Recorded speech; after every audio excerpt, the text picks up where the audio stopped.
고등학교 운동장, 흙 묻은 작업복 차림의 아버지가 포터 트럭에서 내려오는 모습을 본 민수. 친구가 비웃으며 말합니다. 야, 저 아저씨 뭐야? 공사장 인부 왔냐? 복도에서 마주친 아버지가 환하게 웃으며 민수야, 선생님께 인사드려야지. 아버지 제발 이런 모습으로는 오지 마 창피하게. 아버지의 웃음이 그 자리에서 굳어지고 떨리는 눈빛으로 말했습니다. 그랬냐, 알았다. 사연을 더 듣고 싶으시다면 구독과 좋아요는 무료이니 부탁드립니다. 조민수는 서울 강남의 재개발 전문 건설회사 데일디벨롭에서 일했습니다. 명함에는 영어로 된 직함이 적혀 있었죠. 프로젝트 매니저라고 말입니다. 야근 후 회사 포장마차에서 소주잔을 기울이며 민수는 늘 같은 농담을 했습니다. 나는 촌놈 탈출 성공한 케이스지. 우리 아버지 그냥 시골 농사꾼이야. 흙 파먹고 사는. 말은 농담이었지만 속으로는 늘 걸렸습니다. 민수의 핸드폰 배경에는 어릴 적 사진 대신 한강 야경이 있었습니다. 반짝이는 아파트 군락과 강변북로 위 헤드라이트 줄무늬가 찍힌 사진이었죠. 흙, 논, 비닐하우스 같은 건 더 이상 그의 인생에 어울리지 않는다고 믿고 있었습니다. 민수의 고향은 전북의 작은 군 도림면이었습니다. 아직도 읍내에는 오래된 다방이 남아있고 시계탑이 있는 공원에서는 아저씨들이 장기를 두고 있었죠. 그 마을 한켠에 누렇게 바랜 슬레이트 지붕과 커다란 감나무가 있는 집이 있었습니다. 바로 민수의 집이었습니다. 아버지 조만식은 올해 64이었습니다. 해마다 비슷한 패턴으로 살아가고 있었죠. 새벽 5시에 일어나 포터 트럭을 몰고 비닐하우스를 돌고 아침에는 논을 둘러보고 낮에는 농협에 들렀다가 저녁에는 막걸리 한 사발 들이키고 잠들었습니다. 아버지는 손톱 끝까지 흙이 박힌 사람이었습니다. 농협 통장에 얼마가 있는지, 땅이 몇 평인지 그런 거에는 관심 없어 보였죠. 마을 사람들은 그를 조 이장이라 불렀습니다. 예전에 이장을 오래 해서였습니다.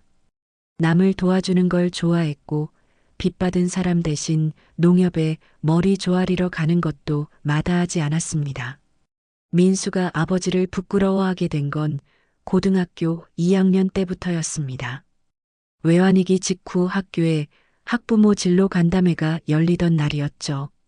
친구들 부모는 정장을 입고 왔습니다.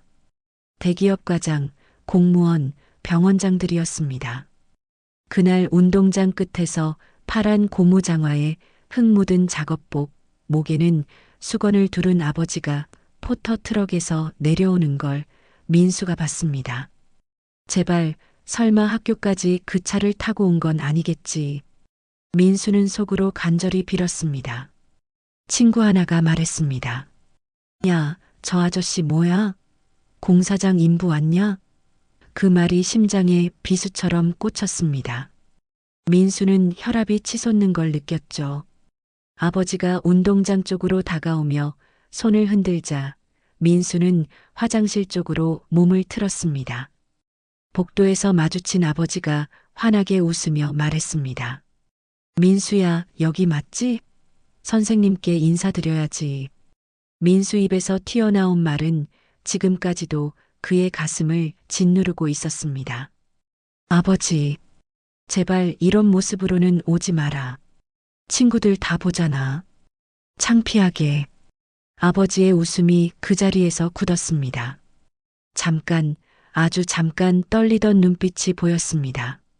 그러고는 어색하게 고개를 끄덕였죠. 그랬냐?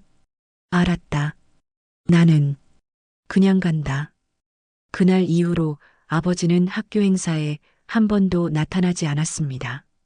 그리고 둘 사이에는 눈에 보이지 않는 벽이 생겼습니다. 민수는 아버지와의 대화를 피하기 시작했고 집에 내려가는 것도 점점 줄어들었습니다. 대학 진학할 때도 그랬습니다. 등록금이 모자라 연기를 고민하던 때 아버지는 전화를 걸어 이렇게 말했습니다. 민수야, 아버지가 논 한 조각 정리했으니까 학교는 계속 다녀. 네가 공부하는 게 농사 도와주는 것보다 낫다. 그땐 그냥 그래도 불쌍하지는 않네. 논 팔아서 겨우겨우 보내주는구나 정도로만 생각했습니다. 그 논이, 그 한 조각이 어떤 의미였는지 민수는 몰랐습니다. 아버지가 평생 모아온 땅 중에서 제일 아끼던 곳이었다는 걸 말입니다. 취업 후에도 민수의 마음은 변하지 않았습니다. 명절이나 제사 때만 잠깐 내려가서 얼굴 비추고는 다시 서울로 올라왔죠. 아버지는 늘 한결같이 반갑게 맞아주었지만 민수는 그 따뜻함조차 부담스러워했습니다. 회사 동료들에게는 고향 이야기를 하지 않았습니다. 물어보면 그냥 전북 출신이라고만 했죠. 농사 짓는 아버지 이야기는 더더욱 꺼내지 않았습니다. 도시에서는 그런 배경이 때로는 약점이 될 수 있다고 생각했거든요. 지금 2025년 민수는 그 일을 떠올릴 때마다 속으로 중얼거렸습니다. 그땐 어렸던 거지. 다들 그럴 수 있는 거잖아. 그래, 난 그냥 성공해야 했어. 흙 묻은 인생이랑은 멀어져야 했다고. 하지만 민수가 아무리 멀리 도망쳐도 주소지에는 여전히 그 시골집이 적혀 있었습니다. 민수는 고향을 단지 주민등록상 거주지라고 불렀습니다. 마음속 깊은 곳에서는 아버지에 대한 죄책감이 계속 자라고 있었지만 민수는 그 감정을 애써 외면했습니다. 어느 월요일 아침 회의실에는 긴장감이 돌고 있었습니다. 벽에는 90년대식 브라운관 텔레비전 대신 커다란 LED 화면이 붙어 있었죠. 대표가 표정을 굳히고 말했습니다. 다음 핵심 사업지 잘 들어. 전북도립면 일대 농지 복합 개발이다. 우리 회사의 향후 10년 먹거리야. 화면에 띄워진 슬라이드에는 드론으로 찍은 듯한 논과 밭 전경, 그리고 붉게 표시된 수많은 필지가 보였습니다. 그리고 그 가운데 큼지막하게 적힌 이름 하나가 있었죠. 도립면 장현리 일대 10만 평. 민수의 손이 순간 떨렸습니다. 도립면 장현리. 바로 그의 고향 마을 이름이었습니다. 심장이 빠르게 뛰기 시작했죠. 설마, 정말 설마 우리 동네가 개발 대상지라는 건가요? 이 지역은 이미 국도 확장 계획하고 연계돼 있고 광역 전철 연장 검토도 진행 중이야. 기획이사가 말을 이었습니다. 핵심은 저기 빨간 박스로 표시된 10만 평. 소유자가 한 명이야. 그 사람만 잡으면 전체 프로젝트가 술술 풀린다. 민수는 목이 말랐습니다. 10만 평을 한 사람이 소유하고 있다는 게 믿어지지 않았거든요. 그의 고향은 작은 논밭들이 조각조각 나뉘어 있던 곳이었는데 말입니다. 팀장이 민수를 힐끗 보며 말했습니다. 조대리, 고향이 전북 아니었지? 저쪽 사투리 좀 쓸 줄 안다며? 이런 건 발로 뛰는 게 중요하니까 현장 책임은 자네가 맡게. 회의실 안의 시선이 한 번에 민수를 향했습니다. 민수는 당황한 마음을 애써 감추며 대답했죠. 네, 예, 할 수 있습니다. 입은 그렇게 대답했지만 머릿속에서는 종이 찢기는 소리가 났습니다. 장현리 10만 평이라니. 말이 돼? 거긴 원래 자잘한 논, 밭, 과수원 섞여 있던 데인데. 누가 그걸 다 샀지? 회의가 끝난 뒤 팀장은 민수를 따로 불렀습니다. 조대리, 이거 내부 자료야. 소유주 정보. 민수는 서류를 받았습니다. 등기부 등본 사본 맨 위 소유자 이름을 보는 순간 다리가 풀렸습니다. 소유자 조만식. 민수의 아버지 이름이었습니다. 눈을 비비고 다시 봐도 분명했죠. 조만식. 맞았습니다. 민수는 화장실로 뛰어가 거울을 보며 중얼거렸습니다. 설마 이건 아니지. 아버지는 평생 농사만 지은 줄 알았습니다. 땅이야 좀 있겠지만 10만 평이라니요? 게다가 개발권까지? 그건 드라마에서나 나오는 이야기였습니다. 민수는 혼란스러웠습니다. 그날 오후 기획이사가 민수의 어깨를 툭 치며 말했습니다. 조 대리, 이거 운이야, 운. 요즘 누가 농사만 짓고 살냐? 아버님이랑 잘 얘기해서 넘겨달라 해. 당연히 자네 인사고과에 크게 반영될 거고. 혹시 아버지가 안 판다고 하면요? 민수가 조심스럽게 물었습니다. 기획이사의 미간이 좁아졌죠. 안 팔 사람은 없어. 개발 행위 허가만 나면 땅값은 몇십 배야. 우리가 손해 안 보게 딱 숫자 맞춰주면 돼. 그냥 잘 설득해. 참, 고양이라고 티 내지 마. 괜히 협상에서 약점 잡힐 수 있어. 퇴근 후 집으로 돌아가는 지하철 안에서 민수의 머릿속은 뒤죽박죽이었습니다. 아버지가 저걸 어떻게? 언제? 그럼 우리 사실 엄청 부자였던 거야? 왜 맨날 돈 없다고 등록금 때문에 한탄만 했지? 곧 떠오른 기억이 있었습니다. 등록금이 모자라 연기를 고민하던 대학교 1학년 겨울, 아버지는 전화를 걸어 이렇게 말했었죠. 민수야, 아버지가 논 한 조각 정리했으니까 학교는 계속 다녀. 네가 공부하는 게 농사 도와주는 것보다 낫다. 그땐 그냥 그래도 불쌍하진 않네. 논 팔아서 겨우겨우 보내주는구나 정도로만 생각했었습니다. 그 논이, 그 한 조각이 어떤 퍼즐의 일부였는지 민수는 몰랐던 거죠. 민수는 결국 밤늦게 고향행 고속버스 티켓을 예약했습니다. 휴가계를 내지도 못한 채 현장 사전 답사라는 명목으로 말입니다. 마음속에는 두 가지 욕망이 동시에 끌어올랐습니다. 이 기회에 제대로 인정받을 수 있다. 아버지 좀 설득하면 나도 크게 한번 뜨는 거야. 그런 생각과 함께 어딘가에서 조용히 속삭이는 또 다른 목소리도 있었죠. 근데 왜 하필 우리 땅이지? 왜? 아버지가 그런 얘기를 한 번도 안 했을까?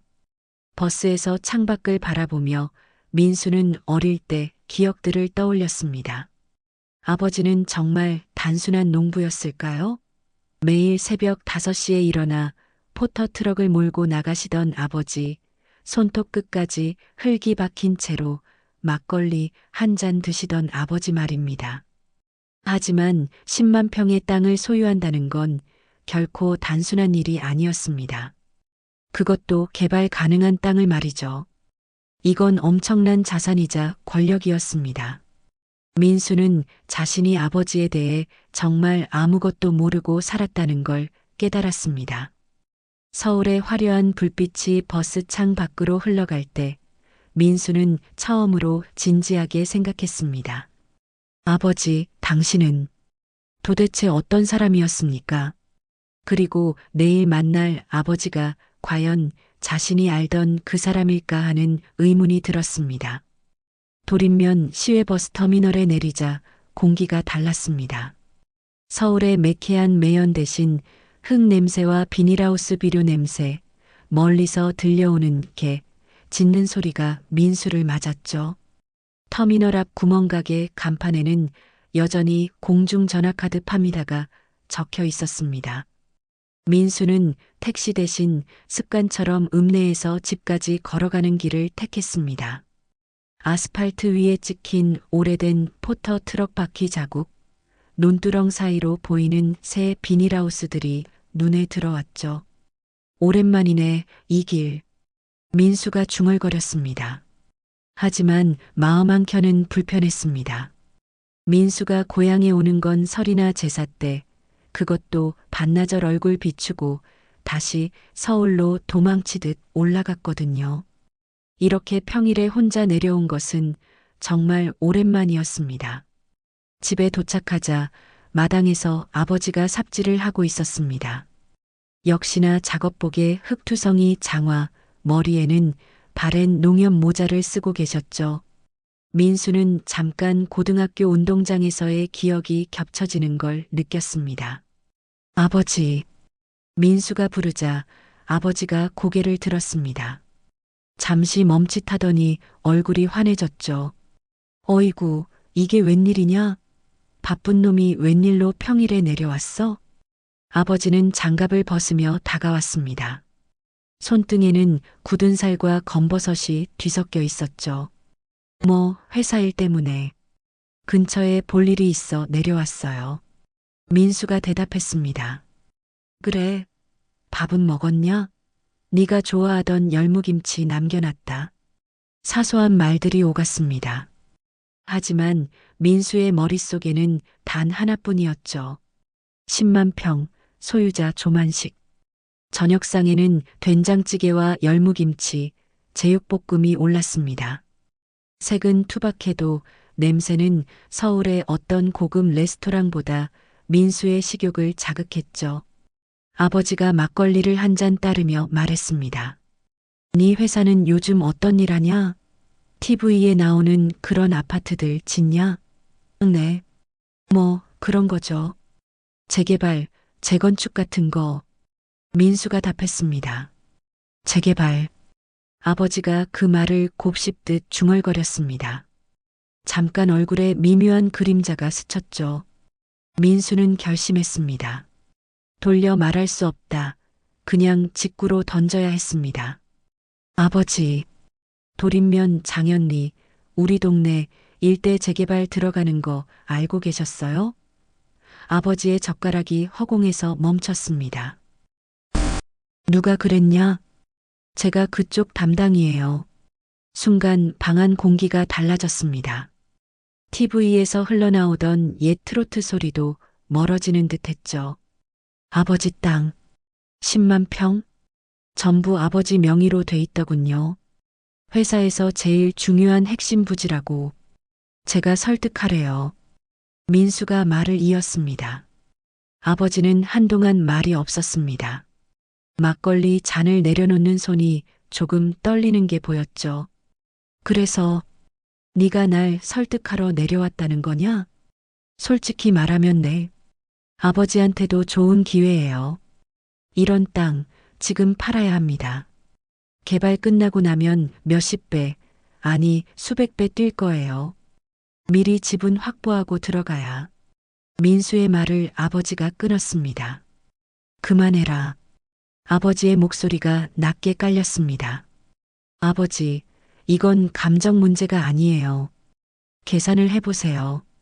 지금 파는 게 훨씬. 그만하라니까. 탁. 아버지가 식탁을 내리쳤습니다. 된장찌개 국물이 조금 튀었죠.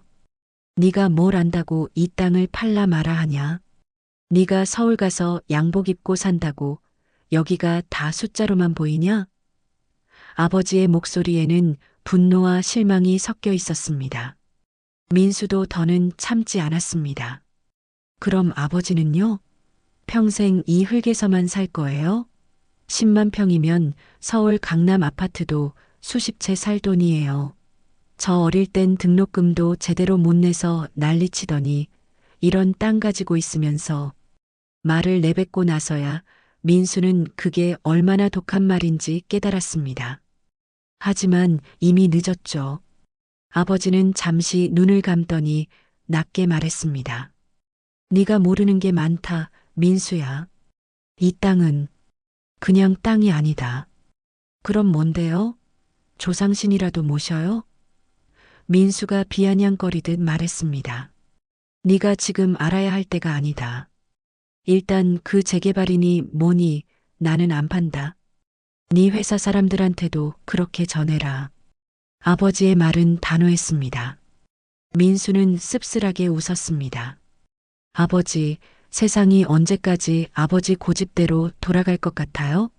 안 팔겠다고 해서 안 되는 시대가 아니에요. 어차피 수용 들어가면 시에서 강제로 가져갑니다. 그래도 나는 안 판다.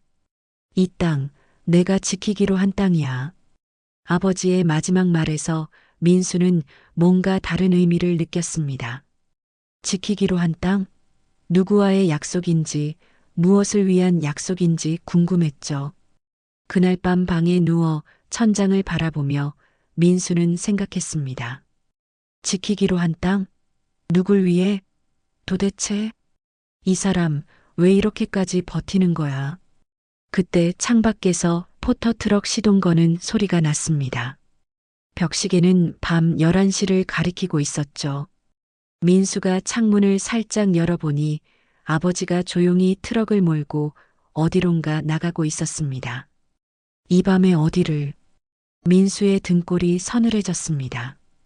마치 아버지가 전혀 모르는 다른 세계에서 살고 있는 사람처럼 느껴졌거든요.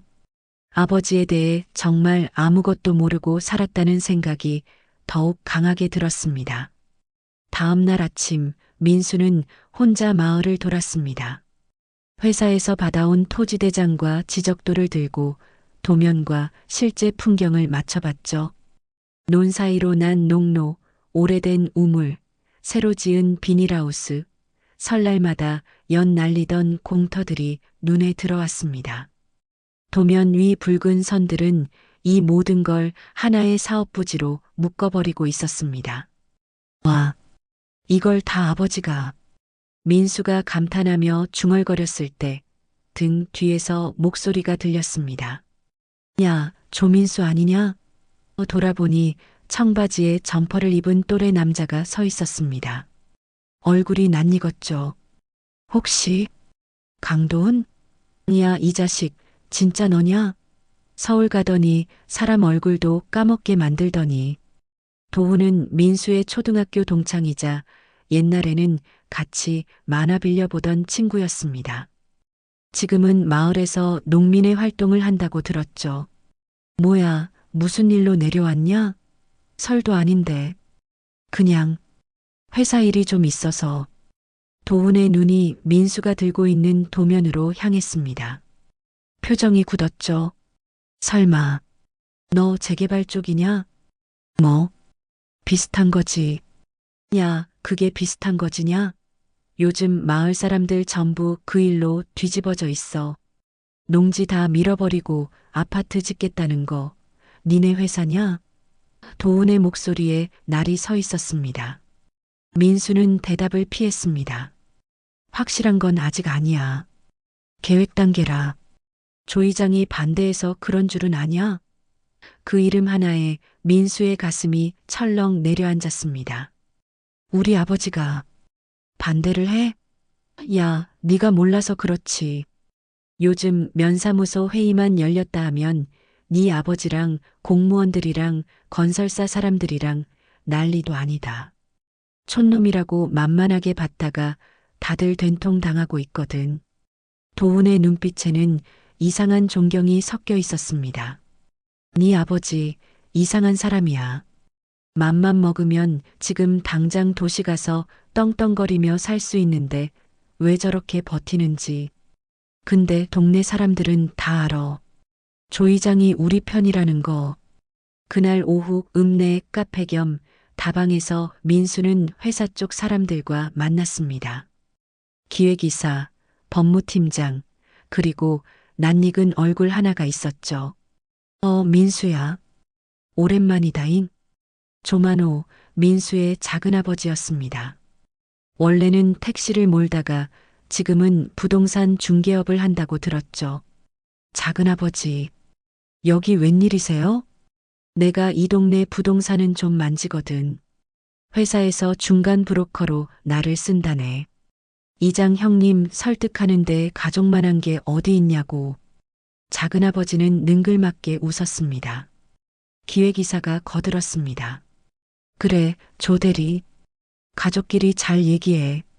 솔직히 말하면 우리도 시간 여유가 그렇게 많진 않아.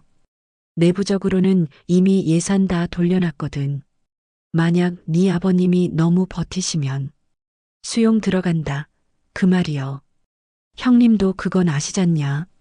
작은아버지가 말을 덧붙였습니다. 민수는 불편했지만 동시에 머릿속 계산기에는 숫자가 굉장히 잘 맞아떨어지는 중이었죠. 10만 평, 평당 보상가. 최소 잡아도 몇백억. 부모님 노후는 물론이고 나도 충분히. 그때 작은아버지가 슬쩍 속삭였습니다. 민수야, 형님이 워낙 고집이 세서 그렇지 사실 나랑 예전에 미리 얘기 다 돼 있던 부분도 있다. 너만 좀 도와주면 형님도 결국은 예전에 얘기가 다 돼 있었다고요? 아이, 다 말해줄 수는 없고 형님이 평생 모은 땅이긴 한데 그게 그냥 운 좋아서 이렇게 된 게 아니거든. 형님도 개발권이라는 걸 모를 리가 없잖냐. 민수는 머리가 복잡해졌습니다. 아버지가 개발권을 알고 있었다고? 그럼 정말 단순한 농부가 아니었다는 건가? 집으로 돌아오는 길 마을 방송 스피커에서 안내 방송이 흘러나왔습니다. 도림면 장현리 주민 여러분, 내일 오후 2시 면사무소에서 토지 개발 관련 주민 설명회가 열립니다. 관심 있는 분들의 많은 참석 바랍니다. 민수는 속으로 중얼거렸습니다. 면사무소. 아버지도 당연히 가겠지. 그때가 기회다. 회사 입장도 전달하고 아버지 고집도 좀 꺾고. 하지만 그 순간 불길한 예감이 스쳤습니다. 왜 자꾸만 아버지에 대해 내가 모르는 이야기들이 튀어나오는 거지? 다음 날 면사무소 강당은 사람들로 가득했습니다. 모두가 삼삼오오 모여 재개발 이야기를 나누고 있었죠. 그 가운데 앞줄 한복판에 아버지가 앉아 있었습니다. 모자도 벗지 않은 채 팔짱을 끼고 단상을 노려보고 있었죠. 회사 측 발표가 끝나자 아버지가 자리에서 벌떡 일어섰습니다. 질문 있소이다. 기획이사가 난처한 얼굴로 웃었습니다. 예, 이장님. 말씀하십시오. 지도에도 그렇고 발표에도 그렇고 장현리 10만 평을 단일 소유주가 개발사에 협조한다는 전제가 깔려 있던데. 아버지는 민수를 향해 눈을 훑었습니다. 그 소유주가 나요. 조만식. 근디 나는 협조한 적이 없는데 도대체 누구 맘대로 그런 전제를 깔아놓고 사업을 추진하는 겁니까? 순간 강당 안이 술렁였습니다. 주민들의 시선이 동시에 조만식을 향했죠. 기획이사는 당황을 감추며 말했습니다. 그 부분은 협의 중이라는 뜻이고요. 본격적인 계약은 아직. 협의? 난 누구하고도 협의한 적이 없소이다. 내 도장 찍힌 서류 있으면 가져와 보쇼. 아버지의 목소리는 예전 마을 방송에서 들리던 그 단단한 이장님 목소리였습니다. 그때 법무팀장이 작은아버지 쪽을 바라보며 낮게 말했습니다. 조 브로커님 말씀하신 거랑 다르잖아요. 이미 구두동에 받으셨다면서요?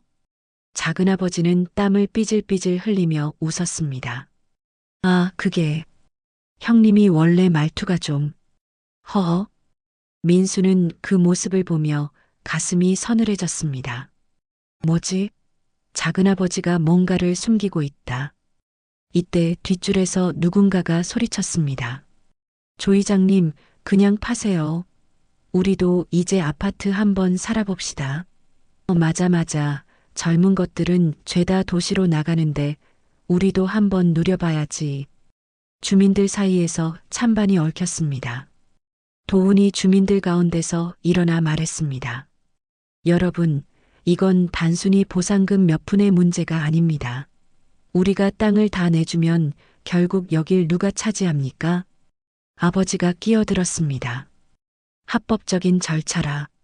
그럼 내 땅에 이미 들어와 있는 개발행위 허가는 누구 동에 받고 넣은 겁니까?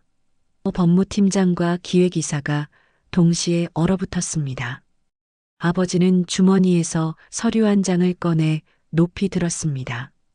면사무소와 군청에서나 몰래 결제 올린 서류들이요. 내 지장이 찍힌 걸로 돼 있는데 나는 이런데 한 번도 도장 찍은 적이 없다. 누가 대신 찍었을까? 강당 안 공기가 얼어붙었습니다.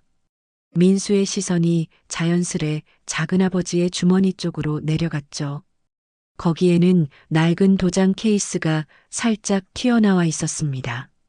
그날 밤 작은아버지가 집에 찾아왔습니다. 형님, 왜 이렇게 일을 크게 만들어? 도장 하나 찍으면 될 일을. 그 도장, 누가 내 대신 찍었냐? 아버지의 목소리에는 웃음기가 없었습니다. 형님, 우리가 남이요? 회사에서 빨리 처리하라 하니까 내가 형님 의중 아니까 미리 좀. 내 의중? 내가 언제 이 땅 판다고 했냐? 평생 형님이랑 같이 이야기하던 게 그거였잖아. 언젠간 이 땅값 뛸 거다. 기회 오면 마을 사람들 다 같이 잘 살게 해주자 그랬던 거. 작은아버지가 목소리를 높였습니다. 아버지의 눈빛이 흔들렸습니다. 오래된 기억이 떠오른 듯 했죠. 그래도 그건 내가 결정할 문제였다. 네가 내 도장을 쓰면 안 됐어. 형님이 너무 미적거리니까 그렇지. 이번 프로젝트 놓치면 이 동네는 영영 개발에서 밀려나. 작은아버지는 민수 쪽을 힐끗 봤습니다. 민수 생각은 어떠냐? 모든 시선이 민수에게 쏠렸습니다. 민수는 입술을 깨물었죠. 작은아버지가 잘못한 건 맞지만 결과적으로는 우리 가족한테도 도움이 되는 일이잖아. 전 아버지가 최종적으로 결정하셔야 한다고 생각합니다. 아버지가 아들을 바라봤습니다. 그 눈빛에는 서운함과 기대가 뒤섞여 있었죠. 네 생각은 그래? 이 동네 사람들 입장도 좀 생각해봐라. 민수는 대답 대신 시선을 피했습니다. 그날 밤 늦게 작은아버지는 아버지 방에 들어갔습니다. 문틈으로 새어나온 말들이 민수의 귀에 들어왔죠. 형, 솔직히 말하자. 네가 그 땅을 이렇게까지 모을 수 있었던 게 누구 덕도 있잖아. 그 사람들은 나를 믿었어. 농사꾼이지만 약속은 지키는 놈이라고. 그러니까 이제 약속을 지킬 때가 된 거라니까. 이번에 넘기기만 하면 형은 돈도 벌고 의리도 지키는 사람 되는 거고. 민수는 개발권이라는 단어에 귀가 쫑긋 섰습니다. 아버지가 정말로 개발권을 이해하고 계셨구나. 그냥 땅값 오르면 좋겠다 수준이 아니었네. 새벽 2시쯤 밖에서 시끄러운 소리가 들렸습니다. 민수가 뛰어나가 보니 집 앞에 검은 승합차가 서 있었죠. 정장을 입은 낯선 남자들과 작은아버지가 서 있었습니다. 문 열어. 조 이장? 이야기 좀 하자고 했잖아. 이게 다 뭔 짓이냐? 아버지가 문을 박차고 나왔습니다. 정장 남자가 낮은 목소리로 말했습니다. 조만식 씨, 저희도 시간 없습니다. 이미 군청이랑 광역단체 쪽이랑 큰 그림 다 그려놓은 상태라서요. 지금 와서 발 빼시면 다 같이 곤란해집니다. 내가 언제 같이 하겠다고 했냐고. 내 도장을 위조해놓고 이제 와서 시간 없다 타령이냐. 위조라니요. 증거도 없으면서. 증거? 내 손가락이 증거다. 말싸움이 점점 격해졌습니다. 작은아버지가 말렸죠. 형, 진정해. 지금 그게 문제냐? 아버지는 흥분한 나머지 가슴을 움켜쥐었습니다. 얼굴이 하얗게 질렸죠. 아버지. 민수가 뛰어가는 사이 아버지는 그대로 쓰러졌습니다. 119. 빨리 119 불러요. 병원 응급실에서 의사가 말했습니다. 심근경색입니다. 일단 고비는 넘겼는데 앞으로 무리하시면 안 됩니다. 스트레스가 컸던 것 같네요. 민수는 의사 말을 제대로 들을 수가 없었습니다. 머릿속에서는 한 장면만 반복 재생됐죠. 제발 이런 모습으로는 오지 마라. 그리고 집 앞에서 쓰러지던 아버지의 뒷모습. 내가 결국 아버지를 이렇게 만든 건가.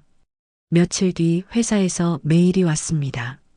조대리 현 상황에서 당신의 가족관계는 이해 충돌 소지가 크다고 판단되니 프로젝트에서 한 발 물러나 조용히 처리해 주길 바랍니다. 조치라는 단어가 섬뜩하게 다가왔습니다. 해고, 인사불이익, 소송. 온갖 단어들이 머릿속을 스쳐갔죠. 민수는 병실 창가에 서서 산 너머로 떠오르는 해를 멍하니 바라봤습니다. 그의 인생도 아버지의 인생도 모두 한꺼번에 무너져 내리는 것 같았습니다. 아버지가 중환자실에서 일반 병실로 옮겨진 날 어머니가 말했습니다. 민수야, 네 방 말고 다락방 좀 치워라. 네 아버지가 새벽마다 올라가서 뭔가 뒤지던데 그게 뭐였는지 나도 모르겠다. 다락방은 먼지와 기억으로 가득했습니다. 중학교 교복, 삐삐, 옛날 만화책, 88 올림픽 마스코트 인형까지 있었죠. 민수는 기침을 하며 상자들을 뒤적였습니다. 그러다 낡은 농협 통장과 함께 묶여있는 노트를 발견했습니다. 겉표지에는 삐뚤빼뚤한 글씨로 이렇게 적혀 있었죠. 도림 땅 계획. 민수는 조심스럽게 노트를 펼쳤습니다. 첫 페이지 상단에 1987년 날짜가 적혀 있었습니다. 민수가 태어나기도 전이었죠. 언젠가 이 동네도 변할 거다. 전철이 들어오고 도로가 뚫리고 도시 사람들이 내려와 집을 짓겠지. 그때 땅을 남에게 다 뺏기면 여긴 그저 아파트 단지가 될 뿐이다. 그래서 나는 이 땅을 모으기로 했다. 누가 뭐라 해도 나중에 이 마을 사람들한테 돌려줄 수 있도록. 민수는 숨을 삼켰습니다. 다음 페이지에는 마을 지도와 함께 빨간 펜으로 여러 필지가 동그라미 쳐져 있었죠. 옆에는 작은 글씨들이 빼곡히 적혀 있었습니다. 김신의 놈 마이너스 아들 서울 취직해서 농사 안 짓는 다음. 기회되면 사줄 것. 박신의 과수원 마이너스 빚 많음. 보증 잘못 써서 집 날리게 생김. 도울 수 있으면 도우면서 땅 넘겨받기. 그리고 그 아래에는 이런 문장이 있었습니다. 사람이 땅에 묶이면 안 되지만 땅이 사람을 지켜줄 때도 있다. 나는 이 땅을 모아서 나중에 이 동네 사람들 노후와 아이들 밥그릇을 지켜주는 방패로 쓰고 싶다. 민수의 눈앞이 흐려졌습니다. 아버지가 마을을 위해 땅을 모았다고? 노트는 계속됐습니다. 외환위기 때 여러 사람이 빚 때문에 집을 내놓을 때 아버지가 자기 논을 팔아 그들을 도우며 대신 다른 땅을 받아둔 이야기들이 적혀 있었죠. 군청 공무원들이 도로 계획을 슬쩍 흘려줄 때마다 향후 개발 방향을 염두에 두고 조각조각 토지를 맞춰나간 기록들도 있었습니다. 민수가 대학 갈 나이 되면 이 땅들이 슬슬 제 가치를 찾겠지. 그때 나는 민수한테 이렇게 말하고 싶다. 너는 더 이상 흙 묻은 아버지를 부끄러워하지 않아도 된다. 하지만 이 흙을 부끄러워하지 않는 사람이 되었으면 좋겠다. 그 문장에서 민수는 손으로 얼굴을 가렸습니다. 아버지. 노트 한가운데쯤 민수의 익숙한 이름이 등장했습니다. 2009년 민수 대학 등록금 부족. 내가 제일 아끼던 논 한 조각을 팔았다. 그런데도 민수는 내 작업복을 부끄러워했다. 그날 학교에서 돌아오며 혼자 읍내 다방에 들러 막걸리를 마셨다. 제발 이런 모습으로는 오지 마라. 그 말이 아직도 귓가에 맴돈다. 그래도 괜찮다. 민수가 이 흙을 벗어나 도시에서 살 수 있다면 그걸로 됐다.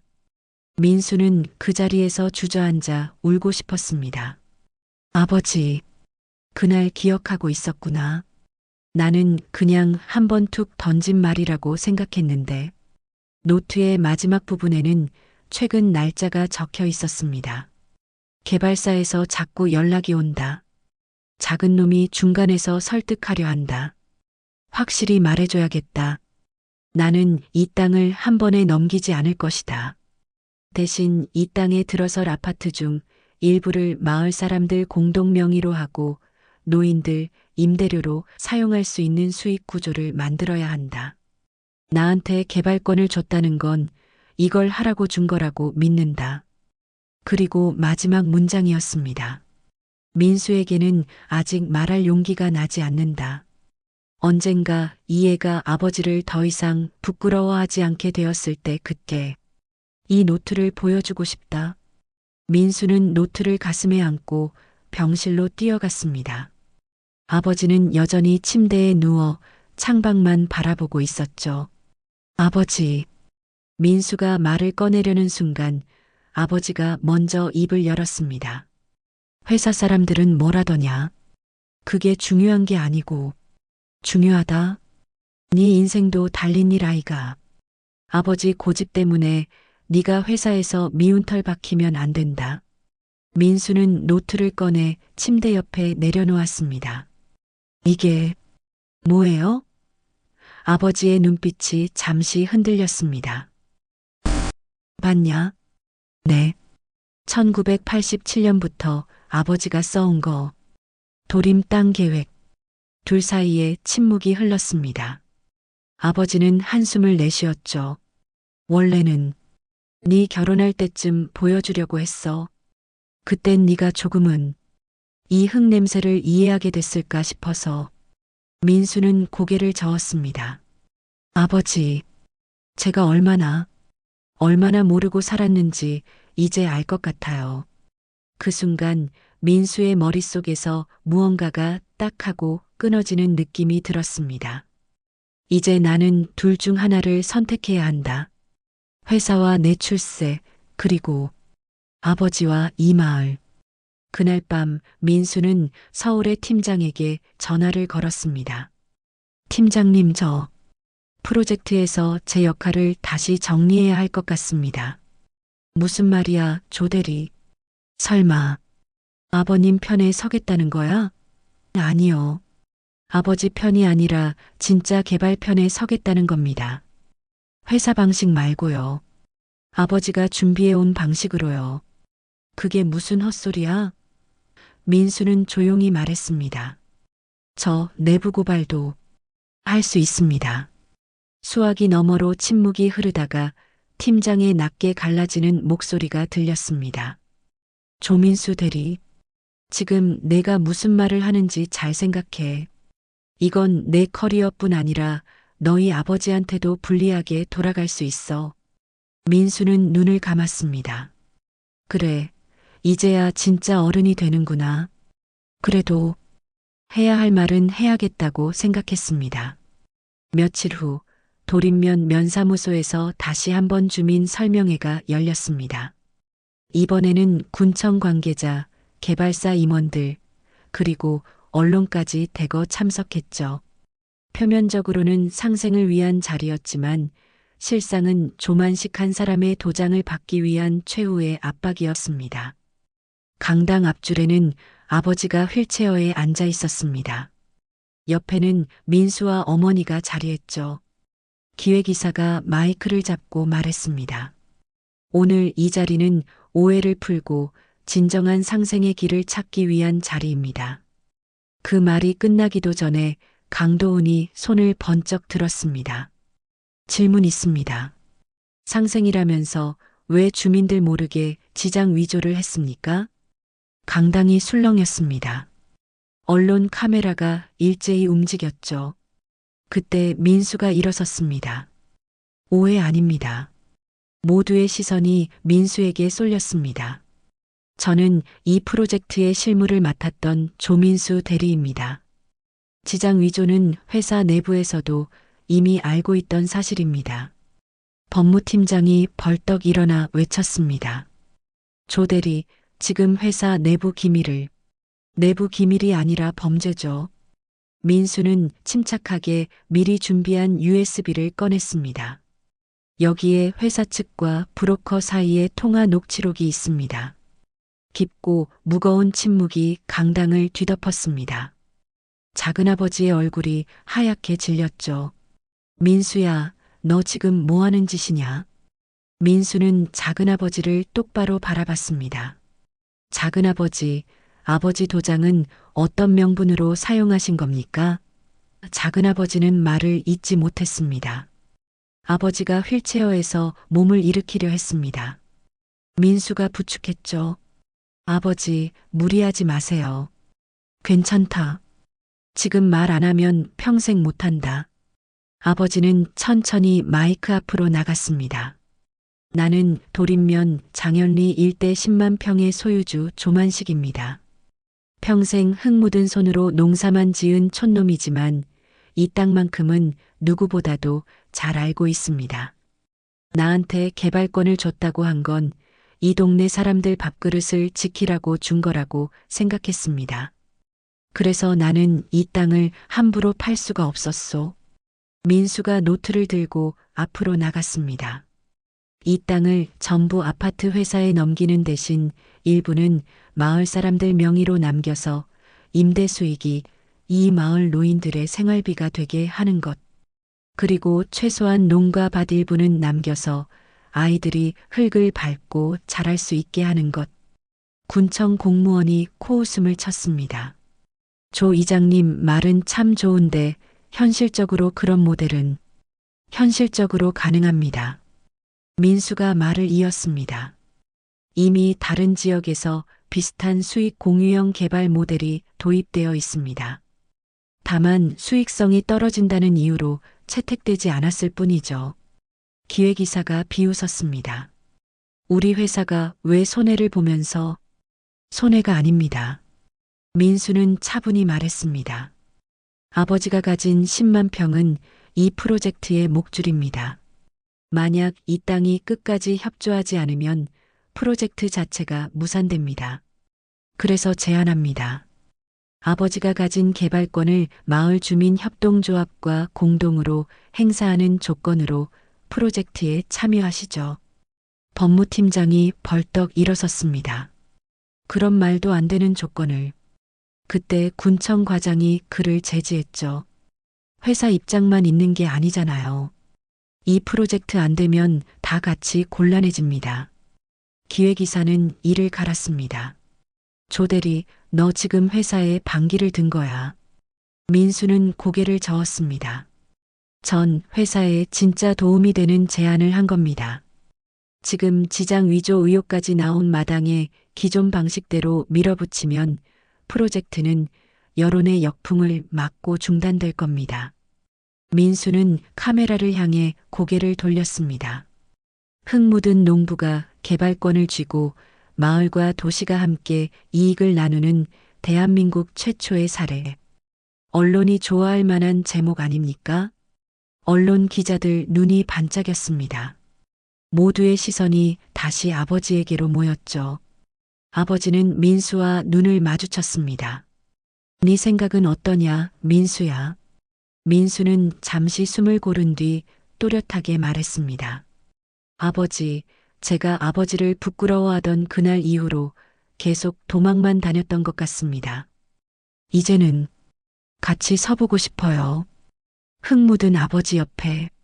아버지의 눈가가 붉어졌습니다. 그래. 그럼 한번 해보자. 내가 평생 준비해온 이유가 오늘을 위해서였던 같네. 그 자리에서 조만식은 선언했습니다.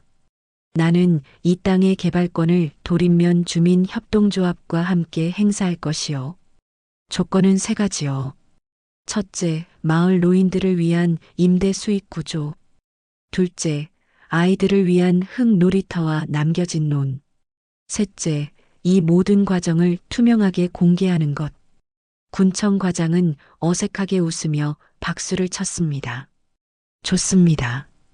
그런 방향으로 검토해 보도록 하겠습니다. 주민들 사이에서 박수 소리가 퍼져나갔습니다. 누군가는 눈물을 훔쳤죠. 그리고 언론 카메라에 한 농부의 얼굴이 크게 잡혔습니다. 흙 묻은 작업복을 입은 진정한 부자의 얼굴이었습니다. 몇 달 후 도림면 장현리 풍경은 조금씩 변해갔습니다.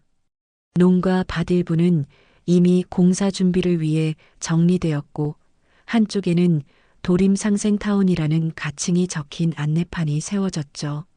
하지만 모든 것이 바뀐 건 아니었습니다. 마을 입구의 오래된 감나무는 그대로였고 조만식의 집 마당에는 여전히 흙이 수북했습니다. 포터트럭도 여전히 그 자리를 지키고 있었죠. 주민협동조합 사무실은 옛 마을 회관을 조금만 손봐 만든 곳이었습니다. 벽에는 개발 계획 도면과 수익 배분 구조가 빼곡히 붙어 있었죠. 이렇게 되면 65세 이상 어르신들은 매달 기본 임대 수익을 나눠받게 됩니다. 금액은 크지 않지만 농사 그만두신 분들께는 꽤 도움이 될 거예요. 민수가 PPT 슬라이드를 넘기며 설명하자 할머니 할아버지들이 고개를 끄덕였습니다. 에이, 우리는 많이 안 받아도 된다. 그저 니들 젊은 것들이 이 동네 떠나지 않으면 좋겠다. 어느 할아버지가 농담처럼 말했죠. 야, 조민수. 너도 이제 서울서 아파트만 보지 말고 여기 와서 살아라. 네 아버지 옆에 있어주라. 민수는 웃었습니다. 생각해 보겠습니다. 지금은 일주일에 3번 내려오는 걸로 일단 합의하셨잖아요. 우리 팀장님이랑. 회의가 끝난 뒤 민수는 사무실 밖으로 나와 한참 동안 들판을 바라봤습니다. 아직은 논도, 하우스도, 그리고 흙냄새도 그대로였죠. 다만 그 위에 새로운 선들이 그어지고 있을 뿐이었습니다. 집 마당에서 아버지는 여전히 작업복 차림으로 나왔습니다. 하지만 예전보다 더 웃음이 많아졌죠. 오늘은 뭐 그려? 도시 사람들한테 또 설명하고 왔냐? 네. 아버지 노트에 있던 내용이 이제는 회의 자료가 됐어요. 아버지, 사실상 도림 프로젝트 총괄 자문위원이신 거예요. 에이, 그런 어려운 말 쓰지 마라. 나는 그냥 이 동네 농사꾼일 뿐이다. 민수는 잠시 망설이다가 말했습니다. 아버지, 왜? 예전에 제가 했던 말 기억하시죠? 학교에 이런 모습으로는 오지 말라고. 아버지는 잠시 하늘을 올려다봤습니다. 잊으려 해도 잘 안 잊히더라. 민수는 깊게 숨을 들이쉬었습니다. 이제 부탁을 하나만 더 드려도 될까요? 또 뭔 헛소리 하려고. 이번에 서울에 한번 올라오실래요? 그때 그 학교 말고 제가 다니는 회사로요. 그 모습 그대로. 작업복에 장화까지 신고. 아버지는 멍하니 아들을 바라봤습니다. 네가 진짜로 그러라고? 네. 제 동료들한테 제 아버지를 소개하고 싶어요. 이 사람이 진짜 개발권을 쥔 사람입니다라고. 아버지의 입가가 천천히 올라갔습니다. 그래. 그 말 녹음해 둘 걸 그랬다. 둘은 동시에 웃었습니다. 웃음 끝에 눈가에 물기가 맺혔죠. 몇 주 뒤 서울 데일디벨롭 사무실에서는 특별한 만남이 있었습니다. 주말이라 직원들이 몇 명만 나와 있었죠. 민수는 입구에서 누군가를 부축하고 들어왔습니다.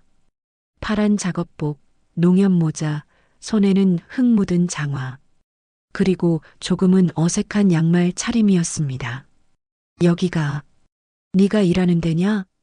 네. 아버지, 여기 저쪽에 회의실 있습니다. 회의실 문이 열리고 팀장이 일어섰습니다. 아버님, 처음 뵙겠습니다. 조민수 대리의 팀장입니다. 아버지는 어색하게 허리를 숙였습니다. 예, 뭐, 농사꾼입니다. 민수는 회의실 중앙에서 말했습니다. 여러분, 제가 그동안 얼마나 제 배경을 숨기고 살았는지 아시죠? 오늘은 그걸 그만두려고 합니다. 이분이 제가 그렇게 숨기고 싶었던, 그리고 이제는 누구보다 자랑하고 싶은 제 아버지입니다. 순간 목이 메었습니다. 민수는 이 말이 나올 때까지 몇십 년이 걸렸다는 걸 깨달았죠. 시간이 흘러 도림 상생타운 1단지가 완공된 지 몇 년 뒤 마을 입구에는 작은 공원이 하나 생겼습니다. 그 이름은 조만식 들녘공원이었죠. 아이들이 흙장난을 할 수 있는 작은 농과 옛 농기구를 전시한 공간이 있었습니다. 어느 가을날 민수는 아버지와 함께 그 공원을 거닐었습니다. 아버지, 여기 이름 마음에 들어요? 에잉, 뭐 이런 걸 다.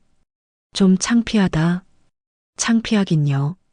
이게 다 아버지 이름 덕분에 굴러가는 마을인데 멀리 새로 지어진 아파트 단지 사이로 황금빛 들판이 남아 있었습니다.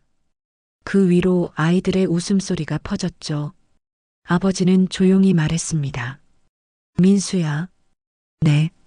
이제는 아버지 옷차림 안 부끄럽냐? 민수는 웃으며 대답했습니다. 아버지, 이제는요. 아버지 옷에 묻은 흙이 세상에서 제일 비싼 것 같아요.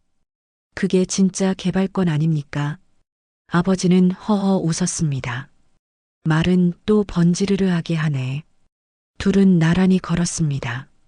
한 사람은 여전히 흙 묻은 작업복, 다른 한 사람은 셔츠에 구두였죠. 하지만 이제 그 사이에는 부끄러움 대신 서로에 대한 존경과 사랑이 자리 잡고 있었습니다. 흙냄새 나는 이 마을에도 아파트 불빛이 하나둘 늘어났습니다.